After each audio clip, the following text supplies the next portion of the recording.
नमस्कार दोस्तों, आप सभी जानते हैं हमने प्रीवियस ईयर क्वेश्चंस की एक सीरीज़ शुरू कर रखी है जिसमें हम उन मोस्ट इम्पोर्टेंट क्वेश्चंस को पढ़ते हैं जो प्रीवियस ईयर में किसी न किसी परीक्षा में पूछे गए हैं।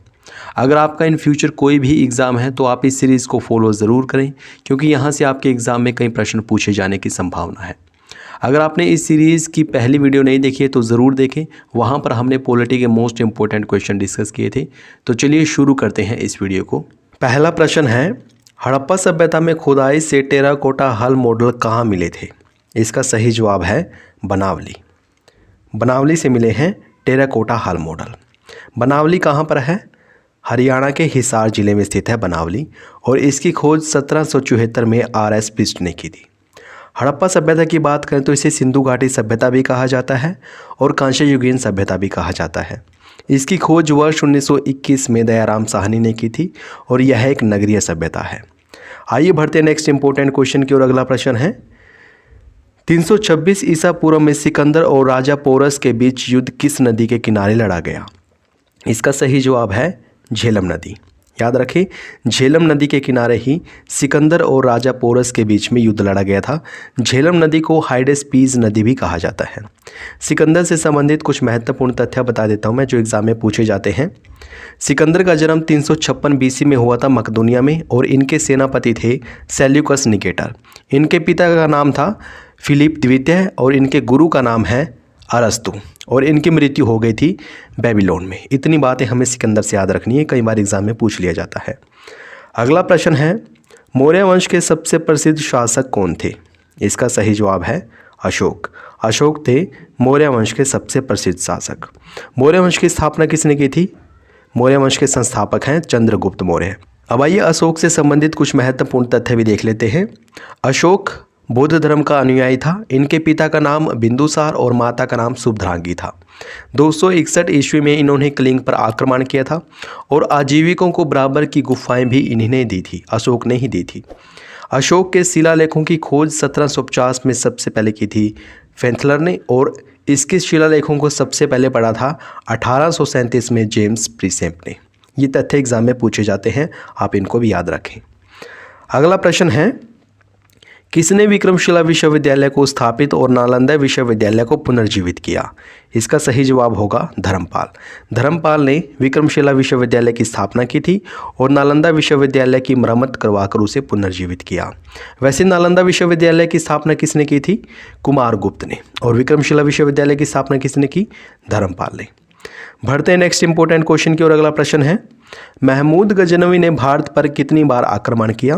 17 बार। महमूद गजनवी ने भारत पर कुल 17 बार आक्रमण किया था, और इनका सबसे प्रसिद्ध आक्रमण है 1025 में सोमनाथ मंदिर पर किया गया आक्रमण। बढ़ते हैं अगले प्रश्न की ओर। अगला प्रश्न है, दिल्ली सल्तनत की पहली और अंतिम महिला शासिका कौन थी? इसका सही जवाब है रज़िया सुल्तान। याद रखें, रज़िया सुल्तान थी दिल्ली सल्तनत की पहली और अंतिम महिला शासिका। रज़िया सुल्तान की इनकी पुत्री थी इल्तुतमिश की, और इनकी मृत्यु हरियाणा के कैथल जिले में 1240 में की गई थी। अगला प्रश्न है, किस विश्व विरासत स्मारक को मुगल वंश के कब्रिस्तान के रूप में लोकप्रियता प्राप्त हुई है? मुगल वंश का कब्रिस्तान किसे कहा जाता है, या फिर मुगल वंश के कब्रिस्तान के रूप में कौन प्रसिद्ध है? हुमायूं का मकबरा। हुमायूं का मकबरा दिल्ली में स्थित है, और इसका निर्माण हमीदा बानो बेगम ने करवाया था, और इसे ही मुगल वंश के कब्रिस्तान के रूप में प्रसिद्धि प्राप्त है। अगला प्रश्न है, पानीपत की दूसरी लड़ाई किन दो सेनाओं के बीच लड़ी गई थी? इसका सही जवाब है अकबर और हेमू। इन दोनों के बीच में पानीपत की दूसरी लड़ाई लड़ी गई थी। पानीपत की 3 लड़ाइयाँ हुई हैं। पहली लड़ाई 1526 में इब्राहिम लोदी और बाबर के बीच में हुई थी, बाबर ने जीत हासिल की। दूसरी लड़ाई 1556 में अकबर और हेमू के बीच में हुई थी, इसमें अकबर जीत गया था। और तीसरी लड़ाई 1761 में हुई थी अहमद शाह अब्दाली और मराठों के बीच में, अहमद शाह अब्दाली ने जीत हासिल की थी। तो आप इन सभी को याद रखना। वैसे पानीपत कहाँ पर है? हरियाणा में। अगला प्रश्न है, अकबरनामा के लेखक कौन हैं? इसका सही जवाब होगा अबुल फजल। अबुल फजल ने लिखी है अकबरनामा। नेक्स्ट इंपॉर्टेंट क्वेश्चन है, भारत के किस राज्य पर अहोम वंश का शासन था? इसका सही जवाब होगा असम पर अहोम वंश का शासन था। वैसे अहोम वंश की स्थापना किसने की थी? छोलुंग सुखफा ने। याद रखें, छोलुंग सुखफा ने अहोम वंश की स्थापना की थी। ये प्रश्न एसएससी द्वारा 2019 में हुई परीक्षा में पूछा गया था, काफ़ी इंपॉर्टेंट प्रश्न है। नेक्स्ट क्वेश्चन है, निम्नलिखित में से किसे महात्मा गांधी ने भारत कोकिला की उपाधि दी थी?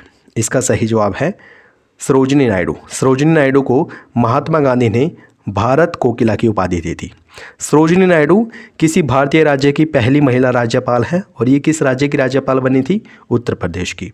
और कांग्रेस की पहली भारतीय महिला अध्यक्ष भी कौन है? सरोजिनी नायडू हैं। जब 1925 में कानपुर अधिवेशन हुआ था तो उसकी अध्यक्षता सरोजिनी नायडू ने ही की थी। नेक्स्ट इंपॉर्टेंट क्वेश्चन है, 1832 में दामिन ए कोहो के रूप में सीमांकित भूमि का एक बड़ा क्षेत्र डैश की भूमि के रूप में घोषित किया गया था? संथालों की भूमि के रूप में। याद रखें, दामिन ए कोहो ये भूमि का एक बहुत बड़ा क्षेत्र है जो कि संथालों की भूमि के रूप में घोषित किया गया था 1832 में। नेक्स्ट इंपॉर्टेंट क्वेश्चन, भारतीय राष्ट्रीय गीत वंदे मातरम पहली बार किसी राजनीतिक अवसर पर कब गाया गया था? इसका सही जवाब है भारतीय राष्ट्रीय कांग्रेस अधिवेशन 1896 में। और इस अधिवेशन की अध्यक्षता रहीमतुल्लाह सयानी ने की थी। इसी अधिवेशन में पहली बार वंदे मातरम गाया गया था जो कि भारत का राष्ट्रीय गीत है। और ये किसने लिखा है? बंकिम चंद्र चटर्जी ने। अगला प्रश्न है, 1931 के गांधी इरविन समझौते का परिणाम क्या रहा? इसका सही जवाब है कांग्रेस ने सविनय अवज्ञा आंदोलन की समाप्ति पर सहमति व्यक्त की। याद रखें, गांधी इरविन समझौता वर्ष 1931 में हुआ था और इसमें कहा गया कि सविनय अवज्ञा आंदोलन को समाप्त कर दिया जाएगा। और सविनय अवज्ञा आंदोलन शुरू कब किया गया था? 6 अप्रैल 1930 को। नेक्स्ट इंपॉर्टेंट क्वेश्चन की ओर बढ़ते हैं। अगला प्रश्न है, भारतीय साम्यवाद का जनक किसे माना जाता है? इसका सही जवाब है मानवेंद्र राय को। मानवेंद्र राय को कहा जाता है भारतीय साम्यवाद का जनक। वैसे साम्यवादी विचारधारा किसने दी है? कार्ल मार्क्स ने। अगला प्रश्न, सारागढ़ी की लड़ाई किस वर्ष में लड़ी गई थी? 1897 में लड़ी गई थी सारागढ़ी की लड़ाई। और ये किस किस के बीच हुई थी? ब्रिटिश राज और अफगान आदिवासियों के बीच। नेक्स्ट इंपॉर्टेंट क्वेश्चन है, उस ऑपरेशन का नाम क्या था जिसके कारण हैदराबाद राज्य का भारत में विलय हुआ? उसका नाम था ऑपरेशन पोलो। याद रखें, ऑपरेशन पोलो के तहत ही हैदराबाद को भारत में मिलाया गया था और इसका संचालन कब किया गया था? वर्ष 1948 में। नेक्स्ट क्वेश्चन है, किस अधिनियम को मोंटेग्यू चेम्सफोर्ड सुधार के नाम से भी जाना जाता है? इसका सही जवाब है भारतीय शासन अधिनियम 1919। मोस्ट इंपॉर्टेंट क्वेश्चन है, कई बार परीक्षा में पूछा गया है। भारतीय शासन अधिनियम 1919 को मोंटेग्यू चेम्सफोर्ड सुधार के नाम से भी जाना जाता है। अगला प्रश्न, महात्मा गांधी द्वारा भारत छोड़ो आंदोलन का प्रारंभ वर्ष डैश में किया गया था? 1942 में। 1942 में महात्मा गांधी ने भारत छोड़ो आंदोलन शुरू किया था। नेक्स्ट क्वेश्चन है, वर्ष 1930 में सी राजगोपालाचारी ने निम्नलिखित में से किस स्थान पर नमक कानून तोड़ो चलाया था? नमक कानून तोड़ो आंदोलन चलाया था। इसका सही जवाब है वेदरायणम। याद रखें, वेदरायणम में सी राजगोपालाचारी द्वारा वर्ष 1930 में नमक कानून तोड़ो शुरू किया गया था। अगला प्रश्न है, वर्ष 1947 में भारत की स्वतंत्रता के समय भारतीय राष्ट्रीय कांग्रेस के अध्यक्ष कौन थे? JB Kripalani. Most important question है, जब भारत आज़ाद हुआ था वर्ष 1947 में, तब भारतीय राष्ट्रीय कांग्रेस के अध्यक्ष कौन थे? JB कृपलानी। अगला प्रश्न है, लंदन में गोलमेज सम्मेलन का आयोजन किसके चर्चा के लिए किया गया था? भारत का भावी संविधान, यानी कि भारत का संविधान कैसा होगा, इसके लिए ही लंदन में गोलमेज सम्मेलनों का आयोजन किया गया था। कुल 3 सम्मेलन हुए थे, पहला वर्ष 1930 में, दूसरा वर्ष 1931 में और तीसरा वर्ष 1932 में। और इन तीनों गोलमेज सम्मेलनों में डॉक्टर BR अम्बेडकर ने भाग लिया था, लेकिन कांग्रेस ने भाग नहीं लिया था। कांग्रेस ने केवल और केवल दूसरे गोलमेज सम्मेलन में भाग लिया था, आप ज़रूर याद रखें।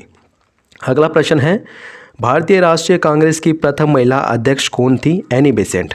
एनी बेसेंट थी भारतीय राष्ट्रीय कांग्रेस की पहली महिला अध्यक्ष। और पहली भारतीय महिला अध्यक्ष कौन थी भारतीय राष्ट्रीय कांग्रेस की? सरोजिनी नायडू। नेक्स्ट क्वेश्चन है, जलियांवाला बाग नरसंहार के बाद किसने अपनी नाइटहुड की उपाधि लौटा दी थी? रविंद्रनाथ टैगोर ने। याद रखें, रविंद्रनाथ टैगोर ने जलियांवाला बाग हत्याकांड के बाद नाइटहुड की उपाधि को लौटा दिया था। और यह हत्याकांड कब हुआ था? 13 अप्रैल 1919 को रूलेट एक्ट के विरुद्ध यह हत्याकांड हुआ था। अगला प्रश्न है, गांधीवादी विचारधारा का सार तत्व क्या है? इसका सही जवाब होगा अध्यात्मवाद। अध्यात्मवाद है गांधीवादी विचारधारा का सार तत्व। अगला प्रश्न, ब्रिटिश संसद में सदस्य बनने वाले पहले भारतीय का नाम बताइए। दादाभाई नौरोजी। याद रखें, दादाभाई नौरोजी थे ब्रिटिश संसद में सदस्य बनने वाले पहले भारतीय। नेक्स्ट इंपॉर्टेंट क्वेश्चन है, लॉर्ड मिंटो ने अमृतसर की संधि से ठीक पहले शांति स्थापित करने के लिए रणजीत सिंह के पास किसे भेजा? चार्ल्स मेटकाफ को। चार्ल्स मेटकाफ को भेजा गया था रणजीत सिंह के पास अमृतसर की संधि से ठीक पहले शांति स्थापित करने के लिए। और ये अमृतसर की संधि कब हुई थी? 1809 में।